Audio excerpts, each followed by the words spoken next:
Shalom saudara, kita berjumpa lagi untuk merenungkan firman Tuhan bersama-sama dalam Nabi Yeremia bagian yang kedua dengan tema Israel murtad kepada Tuhan.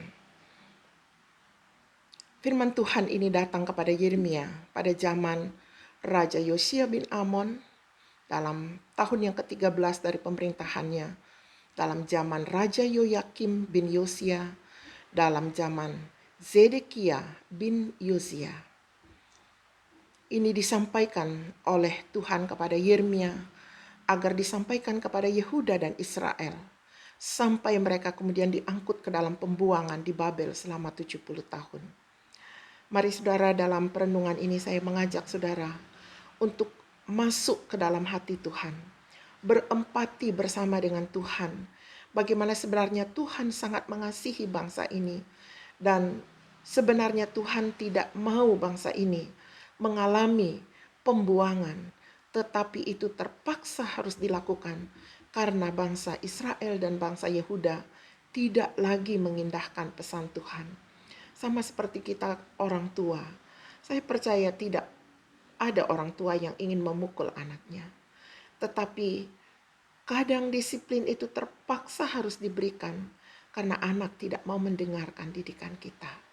Demikianlah kira-kira pesan Tuhan kepada Israel pada renungan yang akan kita baca dari Yeremia pasal 2.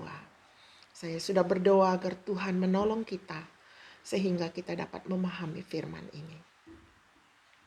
Firman Tuhan datang kepadaku bunyinya, pergilah memberitahukan kepada penduduk Yehuda, penduduk Yerusalem, dengan mengatakan, beginilah firman Tuhan. Aku teringat kepada kasih-Mu pada masa mudamu, kepada cintamu pada waktu engkau menjadi pengantin.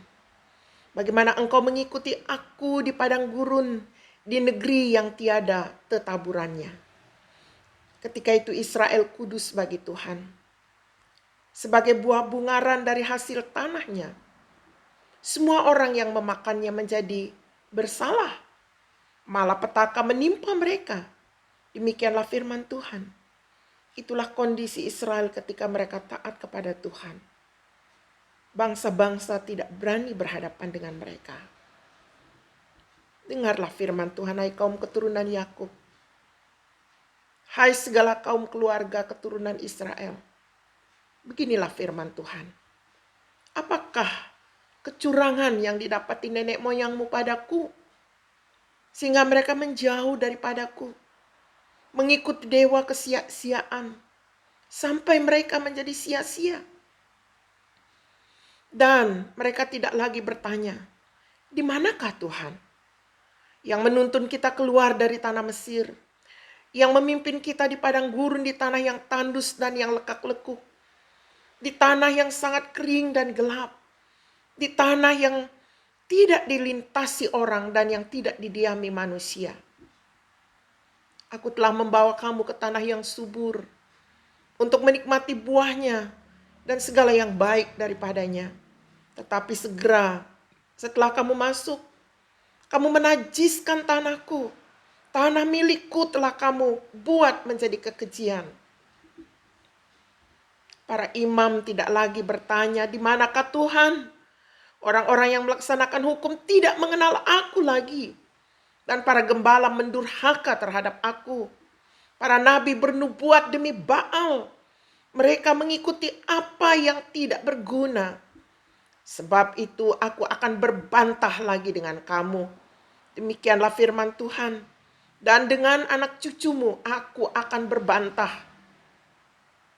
Menyeberang sajalah ke tanah pesisir yang orang Kitim.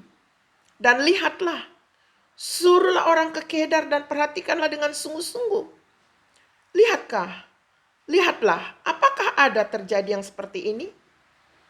Pernahkah suatu bangsa menukarkan Allahnya, meskipun itu sebenarnya bukan Allah, tetapi umatku menukarkan kemuliaannya dengan apa yang tidak berguna.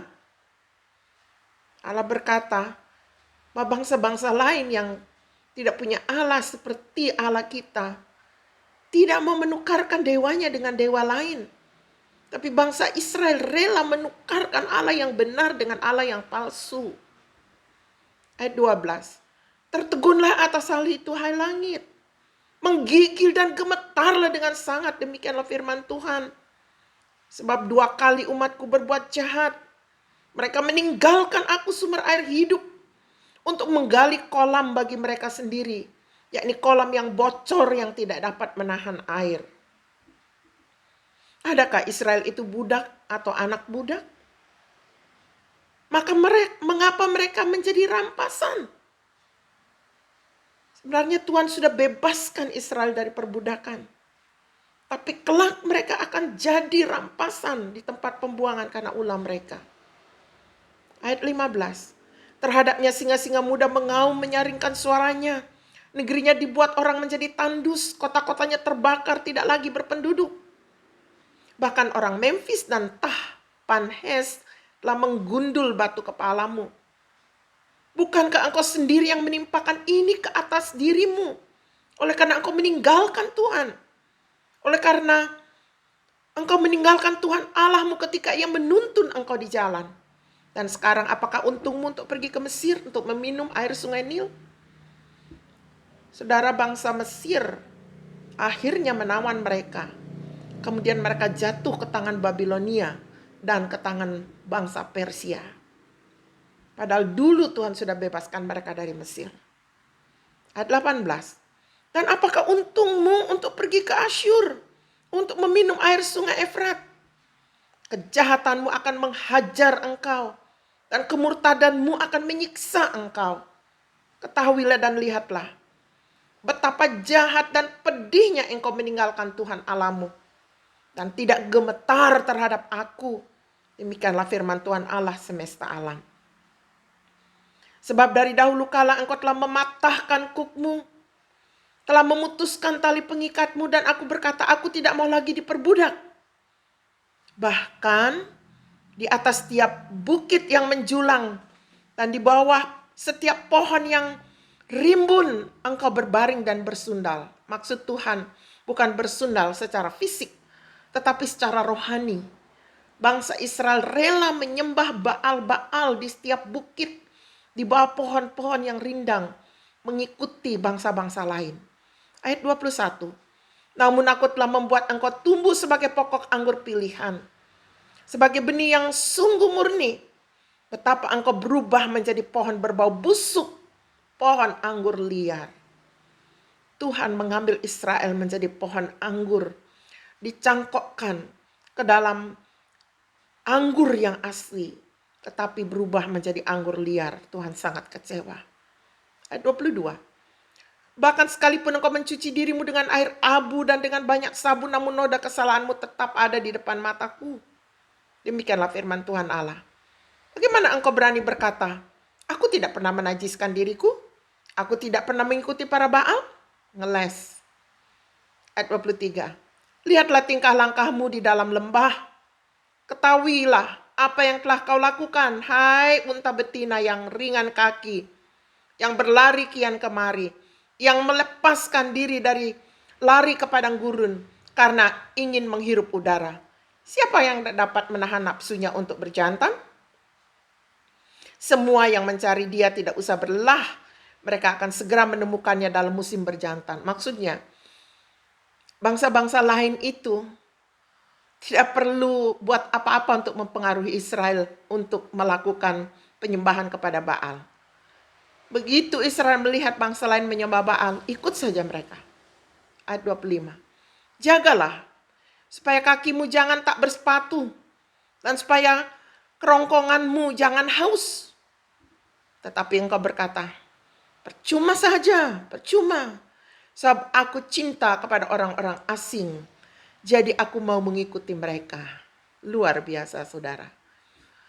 Mereka mau meninggalkan Tuhan dan mengikuti orang asing, Allah asing yang mereka tidak pernah kenal sebelumnya. Bahkan sebenarnya bukan Allah.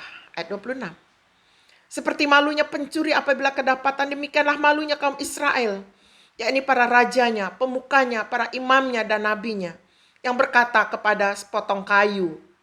Ini bayangkan mereka menyembah Baal itu seperti ini.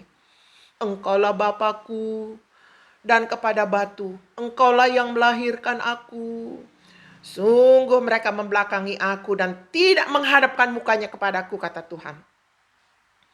Tapi pada waktu mereka ditimpa malapetaka, baru mereka berkata kepada Tuhan, bangkitlah menyelamatkan kami. Seringkali kita juga demikian, bukan? Ketika Tuhan panggil kita, kita tidak mau dengar Dia. Tapi waktu malapetaka menimpa kita, baru kita cari, mana ini gereja, mana ini Tuhan. Bertobatlah. Ayat 28. Di manakah para Allahmu yang kau buat untuk dirimu?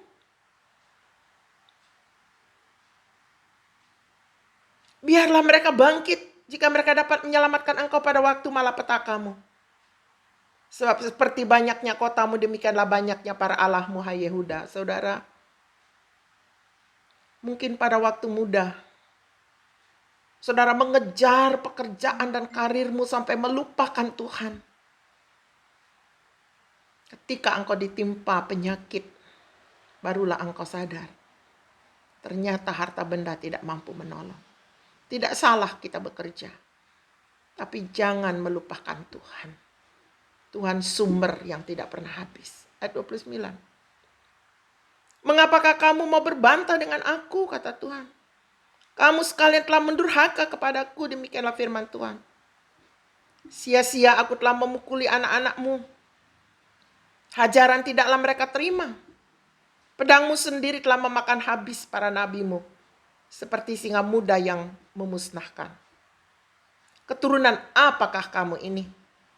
Perhatikanlah firman Tuhan.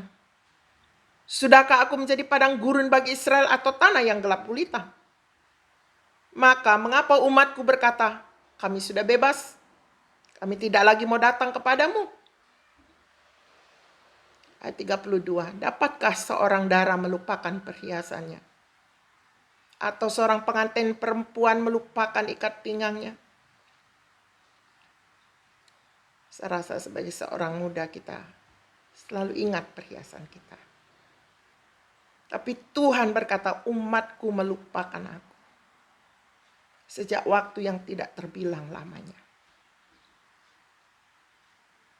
Adakah kita melupakan Tuhan? Mari berbakti. Ayat 33. Alangkah baik yang kau mengatur jalanmu untuk mencari percintaan. Sebab itu juga engkau membiasakan segala jalanmu kepada kejahatan. Sampai-sampai pada bajumu terdapat darah orang-orang miskin yang tidak bersalah. Bukan waktu mereka membongkar untuk mencuri kau dapati mereka. Meskipun semuanya itu demikian.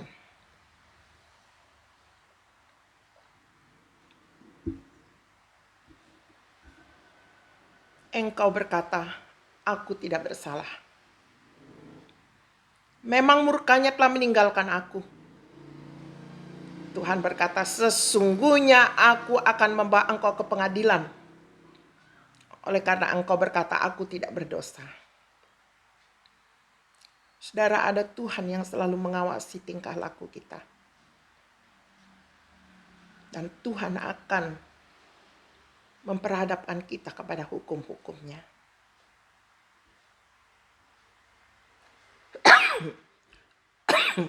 Alangkah ringannya kau pandang untuk mengubah tingkah langkahmu. Juga karena Mesir engkau akan menjadi malu. Seperti engkau telah menjadi malu karena Asyur. Tuhan sudah membebaskan mereka dari Mesir. Membebaskan mereka dari penjajahan Asyur. Tapi kembali lagi mereka mau. Karena mereka meninggalkan Tuhan. Ayat 37. Dari sana pun juga engkau akan keluar dengan mengangkat tanganmu. Sebab Tuhan telah menolak mereka yang telah kau percayai. Dan engkau tidak akan berhasil dengan mereka. Saudara, ini tampaknya di hadapan kita lucu. Tapi seringkali kita juga berlaku seperti Israel. Melupakan Tuhan. Tuhan sangat sayang kepada Israel. Tuhan sangat sayang kepada kita. Berulang kali mereka bersalah, tak terhitung. Sama juga dengan kita. Berulang kali Tuhan berbelas kasihan, mengampuni dan memulihkan. Namun saudara, pada kali ini Allah tidak lagi bermain-main. Inilah puncak dari pelanggaran Israel. Apakah itu? Mereka menukarkan semua kebaikan Allah dengan menyembah Baal-Baal. Dari bangsa-bangsa yang tidak mengenal Tuhan. Mereka membuang Tuhan yang sudah memimpin mereka. Hati Allah menjadi sangat hancur. Sehingga ia membiarkan pada akhirnya bangsa Babilonia menaklukkan mereka. Mesir melawan mereka. Bangsa Persia menjajah mereka.